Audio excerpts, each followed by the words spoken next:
this time, the court has considered the overriding purposes of sentencing contained in revised code section 292911A. The court's cognizant of those purposes, including the protection of the public from future crimes by the defendant, the protection of the public from future crimes by others, and the punishment of the defendant using the minimum sanctions the court determines will accomplish those purposes without imposing an unnecessary burden on state or local government resources. In attempting to achieve those purposes, the court has considered rehabilitation of the defendant, providing restitution to the victim and the public, the need to incapacitate the defendant, and the deterrence of the defendant and others. And looking at the principles of sentencing in 292911B and C, and in passing this sentence, the court has tried to achieve those purposes by making this sentence reflect the seriousness of the defendant's conduct and its impact on the victim.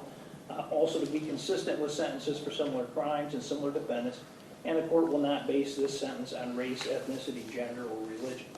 And looking at the factors to consider in felony sentencing at this time, the court would note that here the harm suffered was the most significant, that being death to Regina Hicks in this case. Obviously, the relationship with the victim played a large role in this offense, the defendant being the husband and father of Ms. Hicks's child. In addition, the crime is one of domestic violence as committed in the vicinity of the child, in that it was alleged that Montana was in the vicinity at the time that these offenses took place. As far as it being less serious, there are no factors that would apply. As far as recidivism being more likely, there was a minimal history as detailed by the state with regard to misdemeanor offenses. More significantly, there's been no evidence of any type of remorse on Mr. Hicks's part.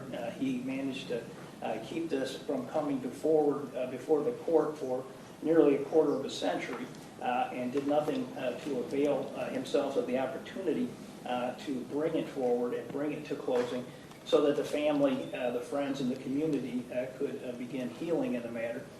Instead, he let it fester for all of these years, all of this time, without any sign of remorse whatsoever. As far as recidivism being less likely, the defendant did not have any delinquency adjudications. As far as leading a law-abiding life, it could be argued that he did so for a period of time after this, but keeping this a secret to himself over time, I can't find that that would be a factor that would apply.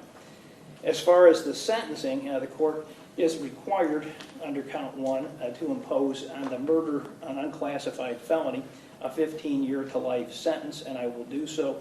The statute would indicate that since he's not likely to be able to pay a fine, then a fine would not be appropriate. As far as counts 2 and 3, those are merged for purposes of sentencing into count 1. As far as count 4, the kidnapping felony of the first degree, the court believes here that actually the maximum sentence would be appropriate. The court's going to impose the 10-year maximum. I do find this to be the worst form of the offense. Here the victim was rendered unconscious, and then due to the kidnapping, taking her from where she was to another location, resulted in her drowning and suffering death as a result, direct result of the kidnapping. It's hard to imagine a circumstance that would be more detrimental or more harmful or more horrible than what has occurred here. As far as those sentences, the court does believe that running them consecutively would be appropriate. There is no reason for any leniency in this case. The defendant had the benefit of roaming free for the last quarter of a century before facing justice here today. The court's total sentence then would be 25 years to life. The court is going to order that costs be paid.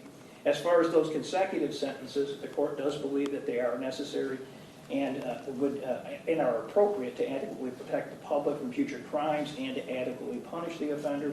The sentences are not disproportionate to the seriousness of the conduct, nor the danger that he poses to the public. Further, the court finds that at least 2 of the multiple offenses were committed as part of 1 or more courses of conduct. The harm caused by the 2 or more multiple offenses was so great that no single prison sentence for those offenses committed would be adequate to reflect the seriousness of the defendant's conduct. In addition, the offender's history of criminal conduct and the factors in this case would demonstrate it is necessary to protect the public from future crime. As far as prison programming, risk reduction and IPP program would not be available, nor would a transitional control program. In looking at credit for time served, in looking at earned time credit, As to the offense of kidnapping, it would be under the earlier version of the law, which means that potentially you could get a reduction of your sentence of up to 8% by following the rules and regulations of the Department of Corrections. As to the portion of the sentence that applies to the kidnapping, potentially could increase that to 10% if you completed certain programming, but they would reserve the right to reimpose that time if you violated the rules. Do you understand that? I'll indicate the defendant nodded yes. As far as post-release control, that's not a factor here because your only avenue of release in this case would be through parole after you had served the remainder of your time on the murder charge. I did provide to your counsel a violent offender status sheet. Have you had a chance to review that with counsel? Yes. All right. I am going to ask that you sign in acknowledgement of that. I hear you have been convicted of or pled guilty to murder, which is a qualifying offense as described under the statute. You're required to register in person with the sheriff of the county in which you establish residency within 10 days of coming into that county, or if occupying a dwelling of more than 3 consecutive days in the county or 14 or more days in a calendar year. You're also required to comply with all the listed requirements for a period of 10 years unless the court were to determine otherwise. Here the court determines that you would be required to provide the sheriff certain information, including your full name and any alias that might be used, your residence address, your social security number, any driver's license number or commercial driver's license number or state identification card that has been issued to you, information regarding the offense which you were convicted of or pled guilty to, and the name and address of any place where you are employed, the name and address of any school or institution of higher education that you attend, the license plate number of each vehicle owned or operated by you or registered in your name, and any description of any scars, tattoos, or other distinguishing marks on your person. You're required to provide the sheriff with your fingerprints and palm prints, and the sheriff would also obtain a photograph of you at the time of the registration. After the date of initial registration, you're required to re-register annually. You will be updated and amend any information described that has changed and provide any additional information requested at the county sheriff's office within 10 days of the anniversary of the calendar date on which you were initially registered. If you do change your residence address, you have to provide written notice of that change to the sheriff with whom you most recently registered and to the sheriff in the new county where you intend to reside. Any failure to register could result in criminal charges. Do you understand those conditions? Yes. They would come into play if you were released on parole. That's when your period of registration would begin. Do you understand that? Yes. As far as judicial release, there is no ability for the court to release you early. Again, your only avenue of relief here would be through the parole board. As far as rights of appeal, you have an automatic right of appeal because you did go to trial, and here the court did impose a maximum sentence as well as a consecutive sentence. The Court of Appeals, your notice to the Court of Appeals for the appeal needs to be filed within 30 days from the date of the judgment entry that imposes your sentence. Do you understand that? 100%. All right. As far as the purposes of appeal, I did speak with Attorney Rich prior to coming on record. It was indicated that you had contacted the State Public Defender's Office and they were willing to take the case for appeal on behalf of the defendant. May it please the court, that's correct, Your Honor. I spoke to Mr. Clark yesterday and Mr. Patterson. The state was willing to take on the case. I discussed that procedure with Paul on Wednesday. I spoke to the Ohio Public Defender's Office yesterday. I would ask that the court put on a contemporaneous order or entry with the sentencing entry appointing the Ohio Public Defender for purposes of appeal. All right, very good. As far as the jail time credit, there is 263 days that you have previously served that would apply to the sentence that the court's handed down here.